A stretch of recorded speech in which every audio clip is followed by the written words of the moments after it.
Alright, so figure B4.1 below is a diagram showing a stone of mass 2 kg that was pushed up a slope from Q to R. So there is a stone of mass 2 kg and this one was pushed up a slope from Q to R, as we can see in the diagram. So the stone has reached point R, which means the highest, height. Yes, and then we do have S being the midpoint. So this height, the height RT has got the midpoint, and the midpoint is duped as S. So now they are saying 72 joules of work was done in moving the stone up the slope from Q to R. When they say 72 joules, why are they putting the units joules? It simply means to say they are giving you a clue, and the clue is that 72 joules is work. At the same time, it is energy. The energy which was applied, the energy used in moving the stone from Q to R. That is exactly what they are telling you. So 72 joules is both work and energy. And so question A, they are saying, what is the potential energy of the stone at R? What exactly is the potential energy of the stone at R? Here, you don't have to calculate anything. They have given you the answer. When they said 72 joules, they were indirectly giving you the maximum energy. So we have to look at 72 joules and think very well about this number. Okay? This 72 joules is going to be work. This 72 joules is going to be kinetic energy, and it's going to be potential energy, depending on the context or depending on the situation that we're going to face with. So here the answer is 72 joules. That's potential energy. And that's why they have given it 1 mark. Our question B, they are saying, if the stone falls through side R, RT. So this stone was released from R down T. What would its potential energy be at S, the midpoint of its fall? So they are asking, what exactly is going to be the potential energy, right, of the stone at R? Well, the question is, so how do energy change? Let me say, how do energies change when the stone is dropped? How exactly does the energy, the potential and the kinetic energy change? So listen, when the stone was at the point R, the potential energy was the maximum. It was 72 joules, which means at that point the kinetic energy was 0.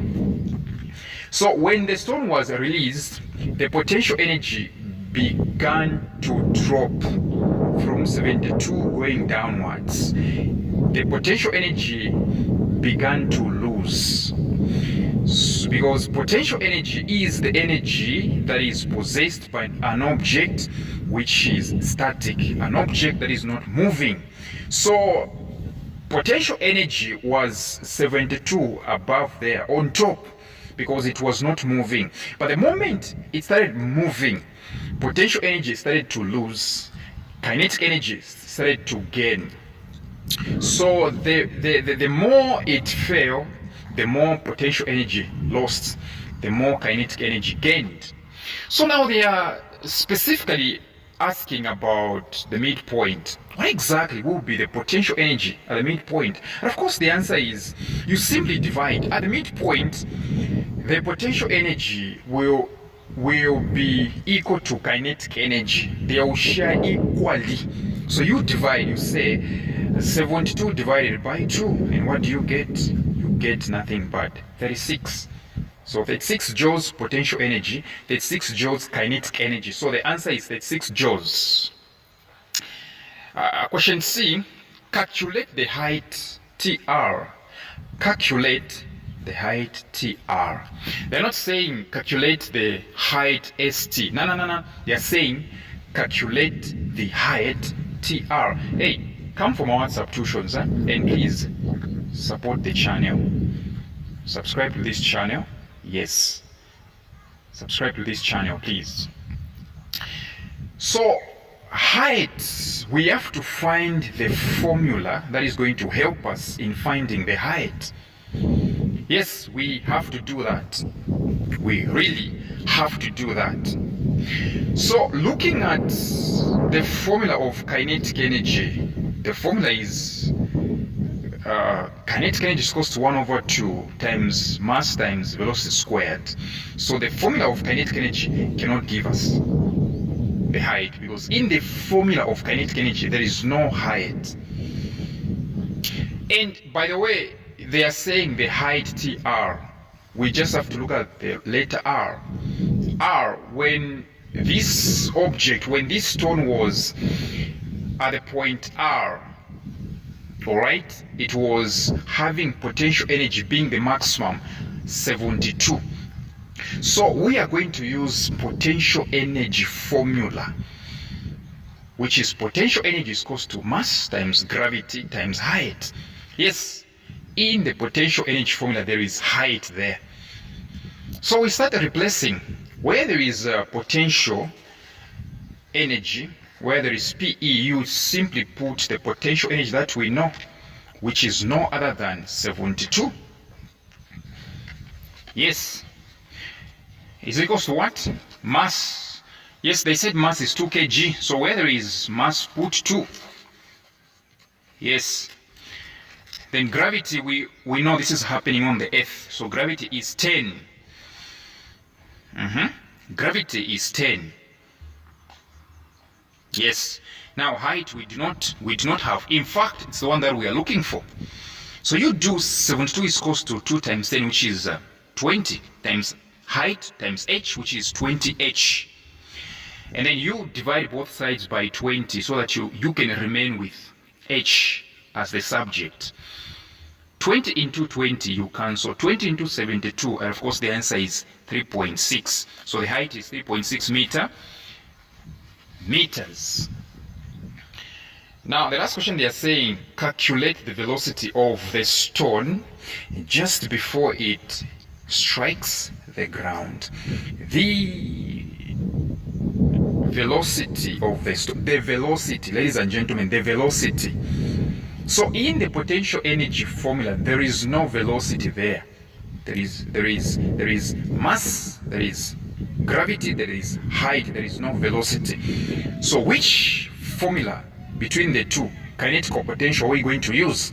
We are going to use the kinetic energy formula, which is kinetic energy is equals to 1 over 2 times mass times v squared. So here we are going to find velocity, because in the kinetic energy formula there is velocity there. So they are saying just before it strikes the ground, just before it strikes the ground, people, the potential energy is 0. The kinetic energy is what? Is now the maximum. Like I said, the more it falls, the more it loses potential energy and the more it gains kinetic energy. So just before it hits the ground, you're going to realize that the potential energy will be 0, but kinetic energy will be the maximum. They will interchange. It will be 72. So where there is kinetic energy, simply put 72 is equals to 1 over 2 times mass. They said mass is 2, right? Times v squared, the velocity squared. And then we do the math here. We are going to realize that you can simply cancel, right? Where there is mass, put 2. And then it will cancel against the 2, which is in the formula at the bottom. So you remain with 72 is equals to what? V squared. Now, you are looking for V, not V squared. You're looking for velocity, not velocity squared. So what you need to do is to find a way of getting rid of the velocity squared, which means the squared. You have to find a way of getting rid of squared. How do you do that? Introduce square on both sides. So thank you very much. And come from what substitutions. So of course the answer is 8.5 meters per second. Come from what substitutions.